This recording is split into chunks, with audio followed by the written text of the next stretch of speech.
Reclaiming the self, the psychological journey of letting go of a narcissist. There comes a moment when exhaustion outweighs longing, when the heart whispers, "I don't want to think about them anymore." It's not anger anymore, not even sadness. It's a deep, soul-weary fatigue. You've spent months, maybe years, swimming in emotional quicksand, tethered to someone who drained the life out of you. And now all you want is silence, peace, freedom. Psychologists describe this stage as the emotional reclamation phase. It's the point where the survivor's psyche begins demanding its own energy back. The energy once poured into the narcissist, into defending, explaining, and trying to be enough. But as Dr. Ramani Durvasula once explained, you cannot heal while you're still emotionally investing in the narcissist's narrative. And that is the cruel paradox. Your emotions, your memories, your very identity have been tied to a sinking ship. The sinking ships of the soul. Think of every emotion, every hope, every sleepless night spent trying to understand them as cargo on a fleet of ships. Each ship represents something you lost. The version of you before the narcissist, the illusion of who you thought they were, the relationship you believed existed. When the narcissist finally reveals their true face, it's as though catastrophe strikes at once. One by one, those ships begin to sink beneath the surface of your consciousness. And what's left floating is grief, raw, chaotic, and unrelenting. From a psychological perspective, this is the collapse of cognitive dissonance, the painful clash between what you believed and what was real. The mind resists it at first, replaying memories, searching for meaning, asking, "Did they ever love me?" But as therapists often note, this obsession is not weakness. It's the psyche's attempt to recover what was stolen. Your emotional investment, your sense of self, your internal compass, the treasure beneath the wreckage. To heal, you must become an emotional diver, descending into those dark waters to retrieve the treasure that is you. And this, psychologists say, is the essence of grieving. It's not about forgetting the narcissist. It's about reclaiming your emotional autonomy. Grieving forces you to bear witness. You must look, really look, at the wreckage of what happened, without denial, without romanticizing, without flinching. Dr. Judith Herman, a trauma expert, calls this stage bearing witness to the truth. She explains that until a survivor truly sees what was done to them, the past continues to hold them hostage. That's why, even when you say, "I don't want to think about them anymore," your mind keeps returning. It's not because you're weak. It's because your psyche is not done watching the film. Each replay of the memory is an unconscious effort to process unfinished grief, to assign meaning, to extract understanding from chaos. Watching the film without drowning in it. This process is brutal. It feels like standing before a burning theater, being forced to watch your life play out on screen. Every betrayal, every lie, every false promise. You don't want to watch anymore. You're tired of the movie. But the truth is, healing requires bearing witness until the emotional charge dissolves. Psychologists emphasize that there's a difference between reflection and rumination. Reflection allows integration. It helps you understand, release, and move forward. Rumination, however, traps you in loops of self-blame and what-ifs. So when your mind replays the scenes, try not to critique or analyze them. Watch them like a documentary, not a drama. Let them hit you and then let them pass. The psychology of letting go. The narcissist is not the lesson. You are. The point is not to erase them from your memory, but to reclaim your emotional resources and reinvest them into safer, healthier ships. Relationships, passions, parts of yourself that can sustain love instead of consuming it. Healing, as psychologists often remind us, is not about perfection. It's about reclaiming choice. You can't control which ships sink in life, but you can choose where to sail next. So yes, you will still think about them sometimes. You will feel echoes, but each time it will sting a little less. Because with every conscious breath, every boundary you rebuild, every tear you allow yourself to shed, you are retrieving another piece of the treasure that is you. And one day, when you finally look back on that shipwreck, you won't feel bitterness anymore. You'll feel gratitude for having survived it. When you begin to bear witness, to truly see what has happened to you, you are stepping into sacred psychological ground. It is not easy. As trauma psychologist Dr. Bessel van der Kolk wrote in The Body Keeps the Score, trauma is not the story of something that happened back then, but the residue of imprints left behind. Bearing witness means touching those imprints consciously, gently, instead of letting them rule your life from the shadows. This is why detachment, the kind often described in Buddhist philosophy, becomes not a form of coldness, but a form of self-preservation. To watch your emotional ships sink without flailing is to reclaim your dignity. When you take that sacred pause, when you stop reacting and start observing, you're doing something the narcissist never could. You're expanding your consciousness. Psychologists would call this metacognition. The ability to step outside your own thoughts, to look at the inner movie without being consumed by it. The psychological war between reflection and reaction. What makes this process so profound and so agonizing is that reflection is the very thing narcissists fear most. Narcissists survive through speed and distraction. They flood your mind with chaos so that you never have the chance to stop and see. Their greatest weapon is confusion. Their greatest fear? Your clarity. As clinical psychologist Dr. Ramani Durvasula explains, narcissistic abuse relies on the victim's disorientation. If you begin to slow down, to reflect, to question the narrative, you start dismantling the narcissist's illusion of power. Every moment of self-reflection is a rebellion against the hypnotic control they once had over your psyche. That's why survivors often find the healing process exhausting. It's not just emotional, it's neurological.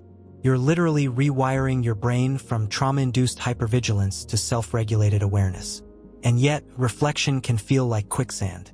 You think you're climbing out, but sometimes the more you struggle, the deeper you sink. Psychologists call this ruminative looping, a trauma symptom where the mind circles the same pain over and over, unable to extract meaning. The trick isn't to stop thinking about it, it's to think differently. Instead of asking, "Why did this happen to me?" ask, "What is my psyche trying to show me through this pain?" That subtle shift transforms suffering into self-inquiry. The role of witnesses in healing. There's a reason therapy, support groups, and trauma-informed friendships are so essential. Healing requires multiple witnesses. In psychological recovery, co-regulation, the calming effect of another empathic presence, is what helps the nervous system feel safe enough to process trauma. When you share your story with someone who truly listens, your brain begins to rewrite the memory. You are no longer the silent victim trapped in isolation. You become the conscious narrator of your own story. That's why, as you said, getting more eyes and ears on it matters. Not all witnesses are created equal. Some will invalidate you, leaving you even more fragmented. But when you find those rare few who can hold space without judgment, something extraordinary happens. Integration. Your fragmented self begins to knit together again. You feel seen, and being seen is the antidote to the invisibility trauma creates. Why the narcissist fears your reflection. It's fascinating, isn't it? The very act that heals you, reflection, is the one thing a narcissist cannot bear. Reflection requires humility. It demands accountability. It requires one to look inward, to face the shadow, to admit imperfection. But narcissists exist in what psychologists call narcissistic splitting, a defense mechanism where they divide the world into all good or all bad, incapable of nuanced introspection. To reflect would mean facing their own emptiness, and that is a mirror they cannot survive. And so they flee from truth, from accountability, from themselves. Meanwhile, the survivor's journey is the inverse. You walk toward what they run from. You slow down even when it hurts. You learn to hold your gaze on the wreckage long enough for your heart to understand it. The alchemy of conscious grief. When trauma psychologists speak of integration, they mean this exact moment, the transformation of raw suffering into conscious knowledge. It's when the pain stops being an uncontrollable monster in your chest and becomes a teacher you can converse with. To do that, you must approach your pain with curiosity, not condemnation. Think of it as alchemy, turning the lead of grief into the gold of wisdom. Every time you reflect honestly, every time you bear witness to the full tragedy of your emotional shipwreck, you're extracting a treasure: resilience, discernment, compassion for yourself. This is how healing quietly begins to unfold. And yes, it's slow. The human nervous system doesn't rush recovery. It unfolds safety in layers. So when you find yourself frustrated, when you scream, "Why am I still thinking about them?" Pause and remember, that is not regression. That is your psyche asking for another layer of witnessing. Because healing from narcissistic abuse isn't about forgetting. It's about remembering differently. It's about learning to watch the film without drowning in it. It's about turning the mirror inward and realizing the story isn't about them anymore. It's about the version of you who finally learned to see. In truth, what the author calls bearing witness is the most ancient, sacred act of psychological rebirth. It is the process of staying present in your pain long enough for it to reveal its hidden message. Psychologists often describe trauma work as an act of remembering, not just recalling what happened, but reconnecting the dismembered parts of your identity that were torn apart by betrayal, neglect, or narcissistic abuse. You do not merely remember. You reassemble the fragments of who you once were into something whole again. And yes, it hurts, because before the wholeness comes the confrontation. When survivors of narcissistic abuse describe the process, it often feels like digging through ashes to find a single ember of warmth still glowing. That ember is you, the part of you that refused to die, even as your sense of reality was shredded by manipulation and gaslighting. According to trauma psychologist Dr. Janina Fisher, survivors must first learn to stay with the sensations of grief and fear that arise, without fleeing from them. That act, staying when every cell in your body wants to run, is how safety begins to rebuild itself from the inside. The paradox of healing: the only way out is through. One of the cruel paradoxes of trauma recovery is that the mind wants to escape the very place it must return to in order to heal. The psyche fears the black hole of pain, but as every depth psychologist will tell you, that void is not your enemy. It is the birthplace of your new self. When you sit in therapy or in your own solitude, feeling the ache of what was done to you, you're not regressing, you're descending. Carl Jung once said, "There is no coming to consciousness without pain." The descent is not a fall. It is a pilgrimage. You are going down to retrieve the parts of your soul buried under the ruins of the narcissist's illusions. Every tear shed is a small act of retrieval. Every flashback faced without dissociation is a triumph of presence. What the narcissist feared most was this, your awakening. Because when you begin to reflect deeply, when you begin to see the manipulation for what it was, their control disintegrates. Their power dies in the light of your awareness. Narcissists thrive in confusion, but clarity is poison to their delusion. So when you choose to look, to bear witness, to name what happened, you are reclaiming sovereignty over your mind. The psychology of bearing witness. Psychologists often describe bearing witness as the internalization of a compassionate observer, a mature, wise part of the self that learns to hold pain without collapsing into it.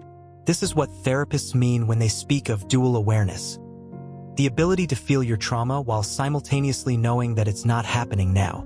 For survivors of narcissistic abuse, this dual awareness is revolutionary. Because during the relationship, every emotional storm you felt belonged to them. Their rage, their emptiness, their projected shame. Now, as you witness your wounds consciously, you are returning ownership to where it belongs. You are no longer a hostage of their emotions. You are learning to regulate your own. Dr. Judith Herman, one of the pioneers in trauma studies, wrote that trauma recovery unfolds in 3 stages: safety, remembrance, and reconnection. Bearing witness is the bridge between remembrance and reconnection. It allows the story to move from chaos to coherence. Without this bridge, you stay stuck in loops of avoidance and pain. But when you can finally say, "This happened to me, and I survived it," the psyche exhales. From suffering to strength. The Latin root of patience, pati, indeed means to suffer. But in psychology, suffering becomes patience when it is endured consciously. Conscious suffering is not masochism. It's mastery. It's the choice to let pain transform you rather than destroy you. In trauma recovery, this transformation is often slow and cyclical. One day you feel empowered and whole. The next, shattered and confused. That rhythm is normal. Healing does not follow a linear path because the nervous system does not heal in straight lines. it heals in spirals. Each return to the wound brings a deeper level of understanding. Each act of witnessing strengthens the neural pathways of resilience. And as you continue to witness your story with compassion, something miraculous begins to happen. The pain loses its tyranny.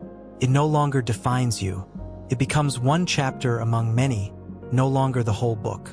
You start to rewrite your life, not by erasing the trauma, but by integrating it into your wisdom. You realize that even your brokenness had a purpose.